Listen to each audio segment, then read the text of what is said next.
Hello, আসসালামু আলাইকুম। আমি হিমেল। আপনারা দেখছেন হিমেল take 24। Samsung Galaxy A55 5G নাকি ভিভো V30 প্রো, আজকে আমি এই দুটি ফোনের ভিতরে কম্পেয়ার করতে যাচ্ছি। করে দেখাবো যে কোন ফোনটি ভালো আর কোন ফোনটি খারাপ, এবং এই ফোনগুলো অফিসিয়ালি পাওয়া যাবে কি যাবে না এ নিয়েও কথা বলবো। তো ভিডিওটি শুরু করার আগে যে কথা না বললেই নয়, আপনারা যদি আমার চ্যানেলে নতুন হয়ে থাকেন তাহলে আমার চ্যানেলটি অবশ্যই সাবস্ক্রাইব করবেন, এবং অলরেডি যদি সাবস্ক্রাইব করে থাকেন তাহলে আপনাদেরকে অসংখ্য ধন্যবাদ। তো চলুন বেশি কথা না বলে ভিডিওটি শুরু করা যাক।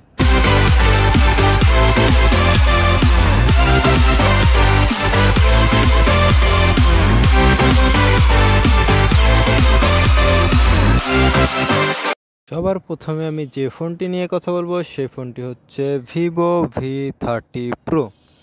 এই ভিভো V30 প্রো এই ফোনটি ডিসপ্লে দিকে যদি দেখি তাহলে আমরা ডিসপ্লে হিসেবে পেয়ে যাচ্ছি 6.7 ইঞ্চি অ্যামোলেড ডিসপ্লে, কিন্তু এইদিকে যদি স্যামসাং গ্যালাক্সি A55 এর ডিসপ্লে হিসেবে দেখি তাহলে 6.6 সুপার অ্যামোলেড ডিসপ্লে।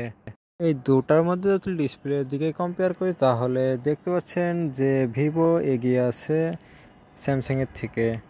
এবার চলে আসি আমরা এই ফোনের অপারেটিং সিস্টেমের দিকে। ভিভোতে থাকছে অপারেটিং সিস্টেম হিসাবে অ্যান্ড্রয়েড 14, এবং স্যামসাংয়ে অপারেটিং সিস্টেম হিসাবে থাকছে অ্যান্ড্রয়েড 14।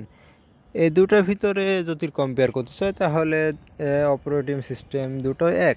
ভিভো ফোনের সিপিইউ হিসাবে থাকছে অক্টা-কোর 2/3.2 GHz, এবং স্যামসাং ফোনের সিপিইউ হিসাবে থাকছে 4/2.7 GHz।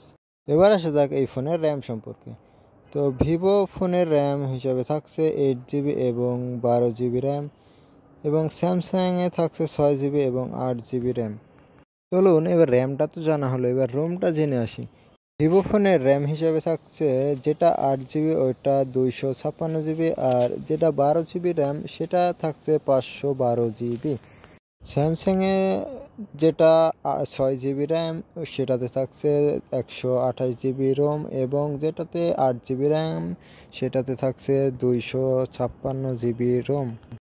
তো ফাইনালি এই ফোন দুটো র্যাম রোম তো জানা হলো, এবার চলুন দেখে আসি আমরা ক্যামেরার দিকে। ভিভো ফোনে ব্যাক ক্যামেরা হিসেবে পেয়ে যাবো আমরা মূলত তিনটি ক্যামেরা। প্রথম মেন ক্যামেরা হিসেবে পাবো 50 মেগাপিক্সেল ক্যামেরা, এবং দ্বিতীয় ক্যামেরাটি আমরা পেয়ে যাচ্ছি 50 মেগাপিক্সেল ক্যামেরা, এবং তৃতীয় ক্যামেরাটি পেয়ে যাচ্ছি আমরা 2 মেগাপিক্সেলের ক্যামেরা। এবং স্যামসাংয়ে মূলত ব্যাক ক্যামেরা হিসেবে থাকছে তিনটি ক্যামেরা। মেন ক্যামেরা হিসেবে থাকছে 50 মেগাপিক্সেল ক্যামেরা, এবং দ্বিতীয় ক্যামেরাটি থাকছে 12 মেগাপিক্সেল ক্যামেরা, এবং তৃতীয় ক্যামেরাটি থাকছে 5 মেগাপিক্সেল ক্যামেরা। এবার চলে আসি আমরা ফ্রন্ট ক্যামেরাতে। তো ভিভো ফোনের ফ্রন্ট ক্যামেরাতে পেয়ে যাচ্ছি আমরা 50 মেগাপিক্সেল ক্যামেরা, এবং স্যামসাংয়ের ফ্রন্ট ক্যামেরাতে পেয়ে যাচ্ছি আমরা 32 মেগাপিক্সেলের ক্যামেরা। তো এবার চলে আসি আমরা এই ফোনের ব্যাটারি ব্যাকআপের দিকে। ভিভো ফোনে ব্যাটারি ব্যাকআপ হিসেবে থাকছে 5000 mAh ব্যাটারি, এবং স্যামসাংয়ে ব্যাটারি ব্যাকআপ হিসেবে থাকছে 5000 mAh ব্যাটারি। তো এবার আসা যাক এই ফোনের চার্জিংয়ের দিকে। ভিভো ফোনে থাকছে 80 ওয়াট ফাস্ট চার্জিং, এবং স্যামসাং ফোনে থাকছে 25 ওয়াট ফাস্ট চার্জিং। এবার আসা যাক এই ফোনের প্রাইস সম্পর্কে। Vivo V30 pro 8GB RAM এবং 256GB রোম, এই ফোনটির অফিসিয়াল প্রাইস হলো 55,000 টাকা, এবং স্যামসাংয়ের 8GB র্যাম 128GB রোম, এই ফোনটির অফিসিয়াল প্রাইস হলো 45,000 টাকা, এবং ভিভো 12GB র্যাম এবং 512GB রোম, এই ফোনটির আনঅফিসিয়াল প্রাইস হলো 64,000 টাকা, এবং স্যামসাং 12GB র্যাম এবং 256GB রোম, এই ফোনটির আনঅফিসিয়াল প্রাইস হলো 50,000 টাকা। চলুন এবার আমরা জেনে আসি এই ফোন দুটির ভালো দিক এবং খারাপ দিক সম্পর্কে।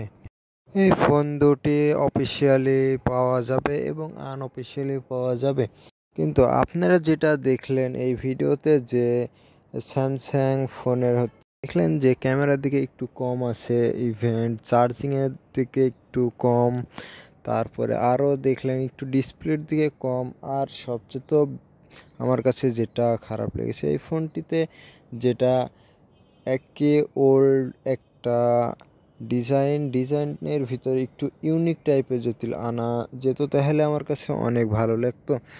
এবং সেক্ষেত্রে ভিভোর ক্ষেত্রে আমরা যদি দেখি তাহলে ভিভোর ক্ষেত্রে একটু ইউনিক আনার চেষ্টা করেছে ভিভো কোম্পানিটি, এবং এই ফোনটিতে দামের দিকে একটু বেশি হয়ে যাচ্ছে। যদি এই ফোনটির দাম একটু কমতো তাহলে আমার কাছে এই ফোনটি অনেক ভালো লাগতো। তাছাড়া আমার কাছে দুটো ফোনই বেস্ট লেগেছে। এবং আরও একটা কথা বলি যে বাংলায় একটা কথা আছে যে যত চিনি দেওয়া যাবে অত কিন্তু মিষ্টি হবে। তো এখানে কাহিনীটা সেম। যেরকম আমরা দেখছি ভিভোর ক্ষেত্রে যদি একটু অ্যামাউন্ট বেশি দিই তাহলে আমরা সব কিছুই ভালো পাচ্ছি, এবং সেটার উল্টো দিকে স্যামসাংয়ের ক্ষেত্রে আমরা যদি একটু বেশি অ্যামাউন্ট দিই তাহলে তো ভালো ফোন আছে। তো আমি কোনো ফোনকেই বা কোনো কোম্পানিকেই খারাপ বলছি না এবং ছোট করছি না। আমার কাছে যেটা ভালো মনে হলো আমি সেটা আপনাদের মাঝে তুলে ধরলাম। তো বন্ধুরা, আজকের ভিডিও এই পর্যন্ত, এবং আপনাদের কাছে পার্সোনালিটি কোন ফোনটি বেস্ট লেগেছে সেটা আমাদেরকে কমেন্ট বক্সে কমেন্ট করতে জানাতে ভুলবেন না। এবং আমার এই চ্যানেলে যদি আপনারা নতুন হয়ে থাকেন তাহলে আপনারা আমার এই চ্যানেলটি সাবস্ক্রাইব করতে ভুলবেন না।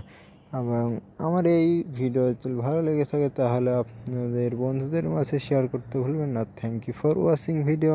আবারও দেখা হবে নতুন কোনো ভিডিওতে। ততক্ষণ ভালো থাকবেন, সুস্থ থাকবেন। আসসালামু আলাইকুম।